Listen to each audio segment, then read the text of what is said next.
Thank you very much for the wonderful introduction, and thank you for inviting me here. Although I'm not an interior architect or designer, but what I'm going to also talk about is not only the identity of Estonians who live in Russia, but also I'm using examples of their home interior. So in a way, I'm still trying to connect with the topic of interior design and identity and how they combine each other. So I thought that using photos of their homes is also can also give a good example of their identity. So this is just a slideshow in the background, and so I'm going to talk actually a lot about the homes as well of Russian Estonians, and the topic is really challenging also my stereotypes, and not only my stereotypes probably, about the taste and taste about like the Russian taste, especially as I was grown up in the family where everything connected with Russian taste was considered tasteless and ugly. It's quite widely believed that homes in Russia have carpets in the walls and are in general more colorful than, for instance, Estonian homes were considered to be more minimal and having more simple interior design. I've been in Russia several times during past decade in various Finno-Ugric areas, and since 2012 I visited also Siberian Estonians and an Estonian community in St. Petersburg. And during my expeditions, my main interest has been national identity, and until my latest expeditions, I never really put my main focus on home interiors.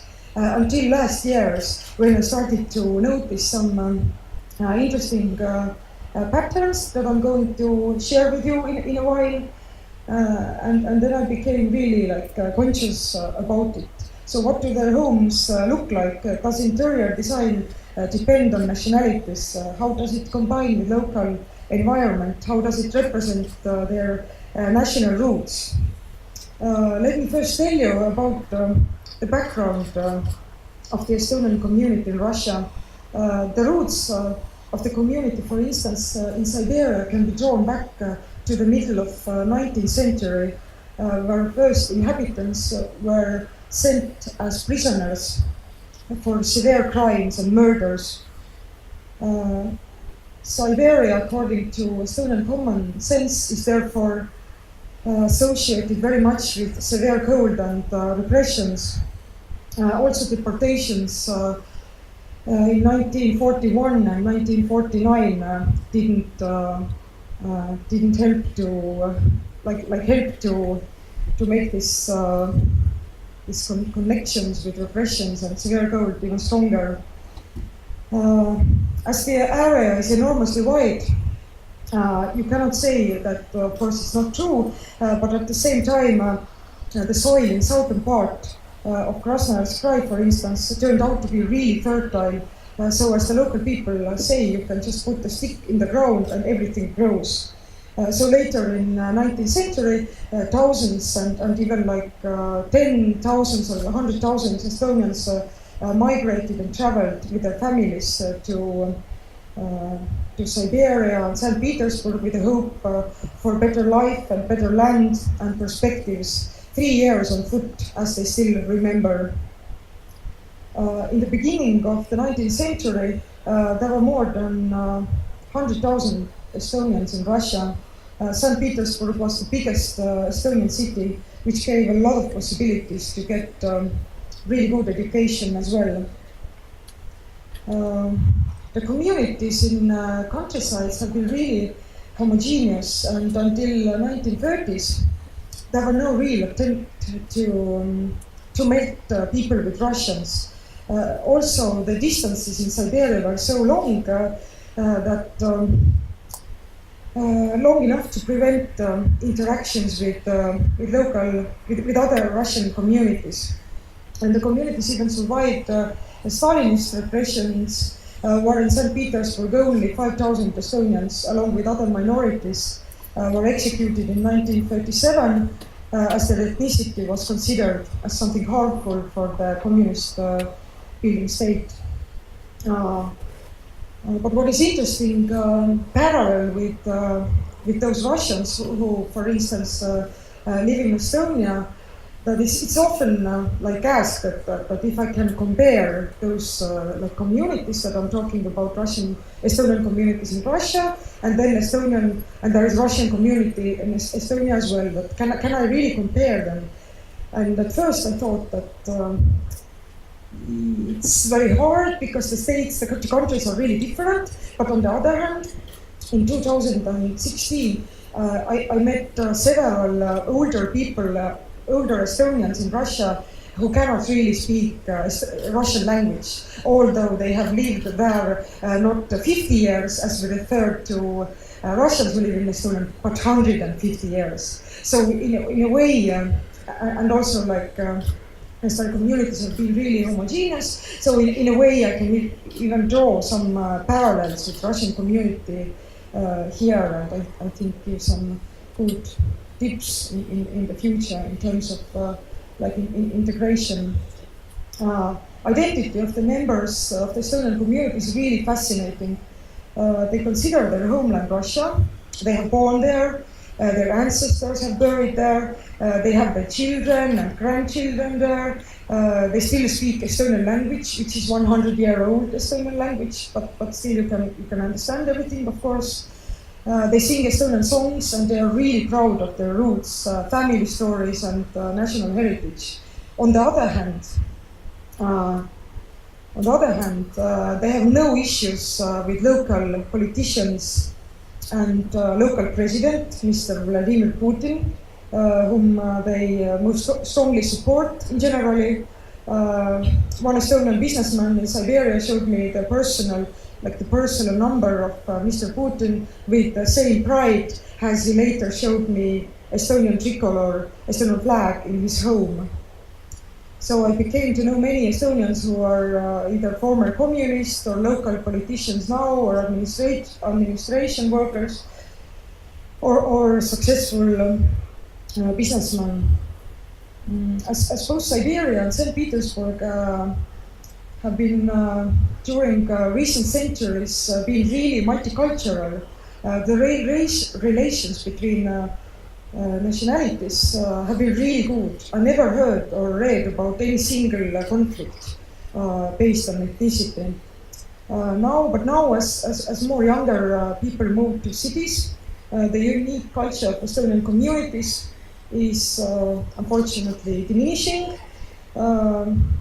because when you're not surrounded by Estonian speakers anymore that much, and when you don't need to use the language on daily basis, then you don't really need to use it, and then you start to forget it, and then when you find Russian spouse, then probably you start to also speak Russian with your children, and so on. So it takes, for younger generation, it takes really an effort to preserve their Estonian roots, but most people are not really like ready for the effort, and it's also understandable because everyday life in general takes so much effort anyway.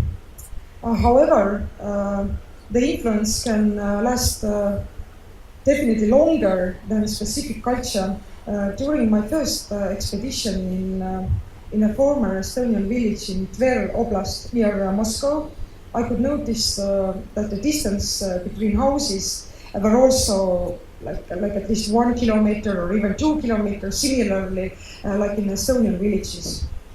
And then we visited local history museum, and the local the director of the museum told us that yes, unfortunately, there are no Estonians living in this village anymore, but you can still feel the influence. And he said that the influence is felt by the way that local Russians who live now in the village are more slow and calm than Russian people nearby villages.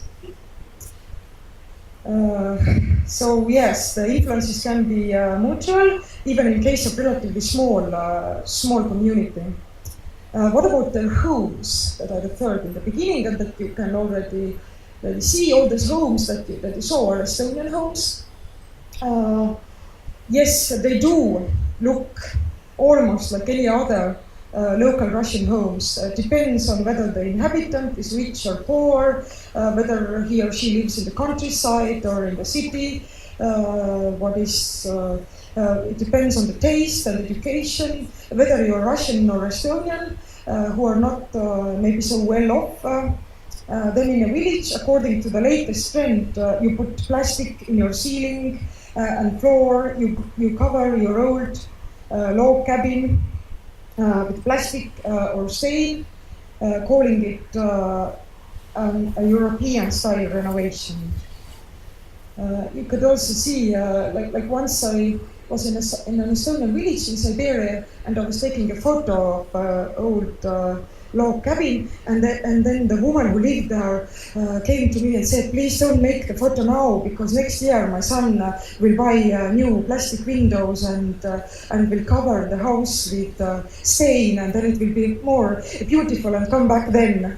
But of course, I still did the picture, and I also did picture later that you could also see during the presentation. And of course, on my side, I felt sorry, but I cannot really do.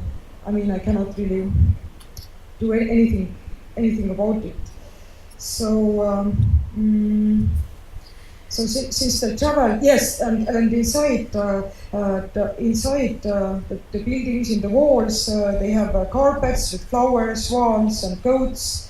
Since they traveled, yes, there you can see the new and formerly there was sold. And yes, they have this type of carpets, like in any other Russian homes. And since they traveled from Estonia so long time ago, all this furniture is made, of course, by local masters. As hard as I tried to look any Estonianness in Russia, I failed most of the times. There was once, for instance, a situation in a former Estonian village where there was only one house with a very where the grass was mowed, like very short, like in a really stereotypical Estonian way. And so we ran to the house and asked that, do you have any Estonian roots? And yes, no, they didn't have any Estonian roots. So it's always also about like really like fighting even with my own stereotypes, and sometimes I'm winning, sometimes losing. So on the one hand, I could tell that environment plays more crucial role than I thought, compared with nationality. People, by example of Estonians in Russia who migrate and became a minority, they took over the custom style of the new homeland mostly. But on the other hand, the presence does influence the environment of the local community and new homeland. Nüüd võib selle teise slideshow. Now you can put the second slideshow. So now I want to tell about where's the intrigue and point then. So far everything seems like happiness and harmony. Estonian homes in Russia seem to be similar to local Russian homes, which makes perfect sense. But the main difference I found lays in small details, as you can already notice. Small details for me, especially Estonians. Lays in small details due to contacts with historic homeland, which they visit themselves or have visitors from. In many homes you can see Estonian souvenirs and flags next to Russian flags and symbols, and also this kind of Russian symbols that are considered very anti-Estonian. Exposed on tables, shelves, walls, etc. Sometimes the compositions are really random. but sometimes you can see carefully built sort of like installations. Can we draw some, this is like a random composition, but yeah, some like the next one, I think the next one is my favorite installation in the home of St. Petersburg, Estonia. Can we draw some conclusions about the mentality? Yes and no. On the one hand, you can they can also represent intervention of a visitor. There are many, in some of the homes, the flags you have seen are gifts by me, for instance. But on the other hand, I have also many Georgian ribbons at my home that have been presented me during Victory Day in Russia, where you can get them everywhere, like either in shops or train station or on streets. And I think I have at least 10 Georgian ribbons and 2 Russian flags at my home. But still, I didn't expose it. I wouldn't expose it publicly. So these Georgian ribbons, I put them in a box, not on my wall. So still, like presenting the flags, whether they are presents from visitors or not, it's not somehow subconscious or random act, but still it's very, very conscious. And of course, it depends. The meanings of the symbols obviously are also different in Estonia and Russia. For instance, Georgian ribbon in Russia is not so loaded or charged than for instance, in Estonia, which is where it's considered like really anti-Estonian. As one Estonian said, in St. Petersburg, politicians can have arguments, but the flags can peacefully stay next to each other. And the other Siberian Estonian, put the Estonian flag to the flower pot next to Russian flag, saying that I put the flag in the soil so that it's one earth after all. So the most exciting part of their homes have been the compositions, which express their really multicultural and open identity. As I referred earlier, the influence is mutual, and now you can put the final picture. Nüüd võib panna selle viimase pildi. Like many parts of the presentation. Talking about mutual influences. I started to like Siberian homes that much that regardless of the so-called tasteful home I grew up, I once brought a headscarf with roses from a market in a Siberian village. And now I use it in my interior design. So this is an image from my home. Once my Russian neighbor, Victor, visited me, and he looked at my beautiful composition and said immediately in Russian that какой ужас, that what a horrible design, what a horrible composition, and he also added that I have no taste at all. He was born not far from the places in Siberia that I have visited. Migrated to Estonia in 70s, but his favorite interior style is Scandinavian. But it's not simply Scandinavian style, it's this kind of Scandinavian style that you cannot see even in Scandinavia. Almost the same applies for most of my Russian friends who make fun of their relatives from Russia who suggest some tasteless, as they say, Russian style interior changes. But of course, with the very colorful exceptions and mostly older people's home.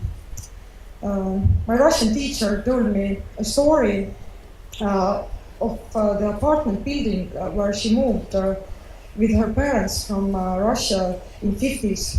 And she remembers during her childhood constant screaming and yelling in front of the house. And she said that it took only a few decades for the same people or their descendants to sit down in the same place rather quietly, and as my teacher added, culturally. So that was my presentation. Now, thank you for listening, and now I'm ready for the questions.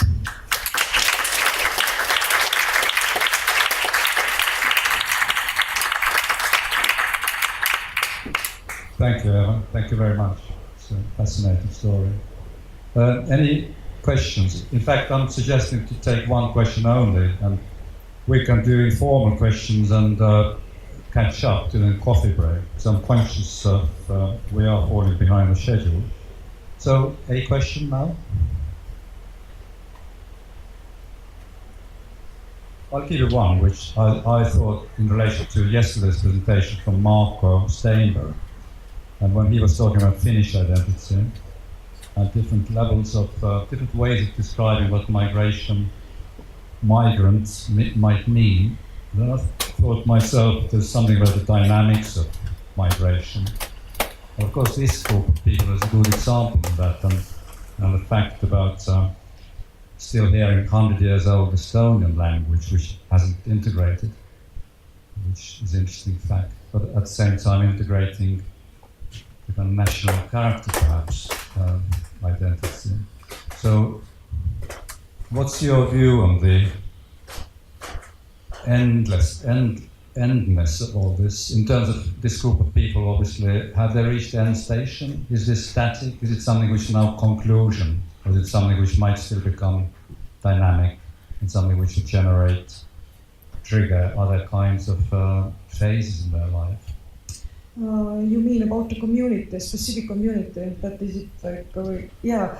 This is a very good question, because I've been also asked that is there Estonianness somehow like a conserve or something like very, very rigid, or do they preserve it like somehow consciously? But no, I must say that this community is very much changing all the time, because mostly those people, they're living their normal lives. The way Estonian language is preserved is just that they use it on a daily basis, like naturally. But yeah, in case they don't need to use it anymore that much, it's of course going to change as people move more to the cities. So, yes, I don't know if it answered. Thank you. Yeah, I think this is a topic which we can explore further. Yes, definitely. Yeah. Definitely.